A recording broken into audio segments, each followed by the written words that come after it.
अभिषेक रघुवंशी जी। महाराज जी, हमारी वैदिक परंपरा रही है कि हम तुलसी जी की माला से नाम जप करें। गुरुदेव भगवान, आज के समय बहुत सारे लोग नाम जप करने के लिए काउंटिंग मशीन, काउंटर या अन्य किसी माध्यम से नाम जप करते हैं। क्या इससे देखो, पुण्य मिलेगा? हमारा पुण्य क्या, उसको भगवत प्राप्ति हो जाएगी। हमारा मतलब है भगवान का नाम स्मरण होना। किसका है? भगवान। तो अब वो काउंटर चल रहा है, राम राम राम राम राम राम राम, तो काउंटर से भगवत प्राप्ति नहीं होगी, नाम से होगी। माला से भगवत प्राप्ति थोड़ी होती है। माला फेरत जुग गया, फिरा न मन का फेर, कर का मन का डार दे, मन का फेर। यदि हम राम राम जप रहे, कृष्ण कृष्ण जप रहे, तो काउंटर एक निमित्त बना। भगवान सच्चिदानंद का सच्चिदानंद नाम स्मरण होने से निश्चित भगवत प्राप्ति हो। खूब जपो, खूब जपो, जैसे बने वैसे जपो, बस जपो, भगवान का स्मरण करो, यही तुम्हें बचाएगा।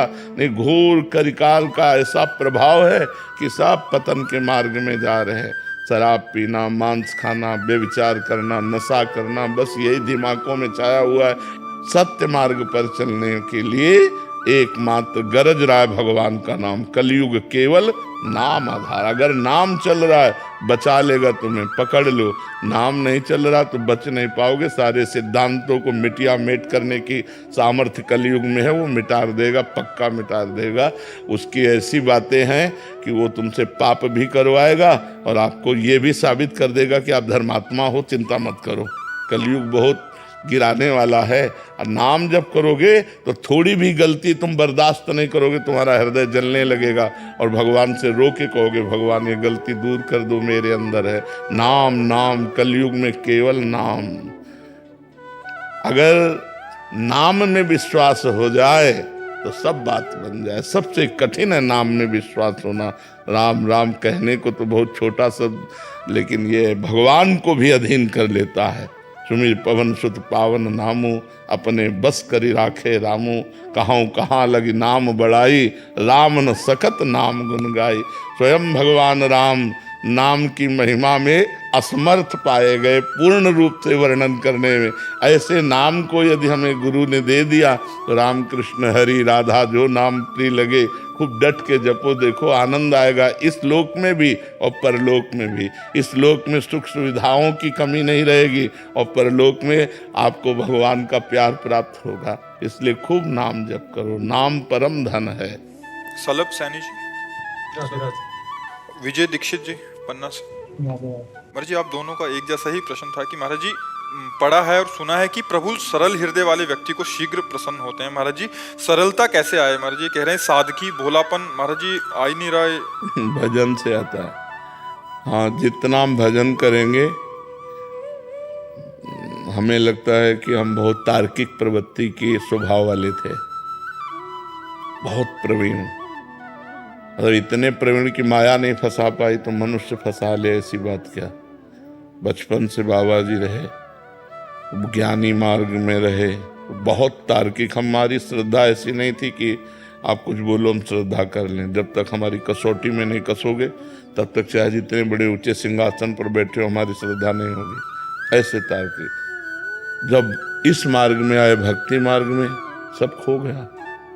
तर्क खो गया, बुद्धिमत्ता खो गई। अब तो जरा सी बात में बुद्धि लड़खड़ा के गिर जाती है और जो बोलो आप वही सही लगता है। ऐसे हम नहीं थे।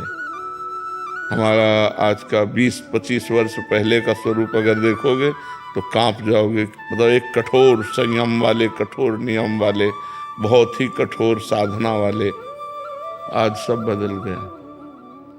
ये उपासना और नाम जप से होता। जैसी उपासना होती वैसे ही हृदय होता चला जाता है।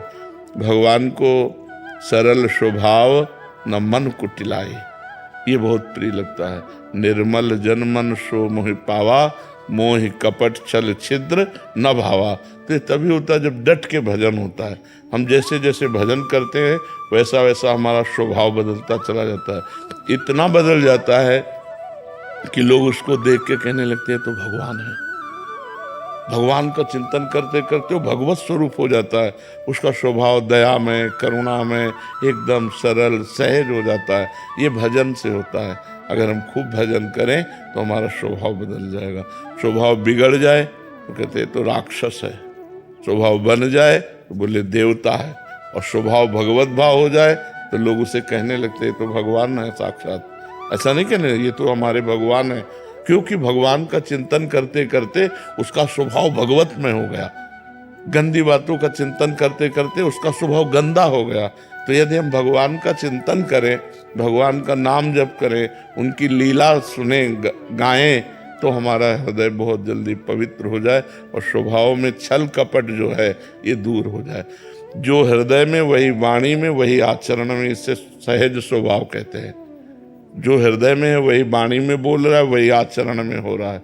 अगर आचरण कुछ और, हृदय में कुछ और, वाणी में कुछ और, उसे कपटी पुरुष कहते हैं, उसी को छल कहते हैं, और भगवान को अच्छा नहीं लगता। मोहि कपट छल छिद्र न भावा। तो हमें जैसा स्वभाव बनाना है तो वैसा चिंतन करना होगा। सरल स्वभाव बनाना है तो हमारे भगवान बहुत सरल है। भगवान का चिंतन, भगवान का नाम जप, भगवान की लीला कथा श्रवण और कथन, इसी से हो जाएगा जी। इसमें उम्र और समय का भी समयता आता है इसके साथ? नहीं, कोई नहीं आता। 16 वर्ष के सुखदेव जी हैं और 10-10 हजार वर्ष के ऋषि सब खड़े हो गए हाथ जोड़ करके। जब गंगा किनारे परीक्षित जी आमरण अनशन व्रत लिए थे तो सब बड़े बड़े ब्रह्म ऋषि आए थे, यहाँ तक कि उनके पिता और पितामह प्रपितामह सब आए हुए थे। व्यास जी श्री सुखदेव जी के पिता हैं, श्री कृष्ण द्वैपायन व्यास देव जी, और श्री कृष्ण द्वैपायन व्यास देव जी के पिता हैं पाराशर जी, और उनके पिता हैं शक्ति के पिता हैं वशिष्ठ जी। तो पराशर जी, वशिष्ठ जी ये सब खड़े हो गए थे। क्यों? क्योंकि ज्ञान की इतनी ऊंची धरा में श्री सुखदेव जी थे कि बड़े बड़े ब्रह्म ऋषि खड़े होकर उनका आदर। तो इसका अवस्था से लेना देना नहीं है कि ये 5 वर्ष का बालक है प्रहलाद, कितना बड़ा महान भक्त, दैत्यराज हिरण्यकश्यप से टक्कर ले लिया, हर कष्ट दिया उसने, लेकिन अपनी भक्ति नहीं छोड़ी। तो बड़े बड़े ब्रह्म ऋषि भी प्रहलाद जी का नाम आदर से लेते हैं, भक्तराज प्रहलाद।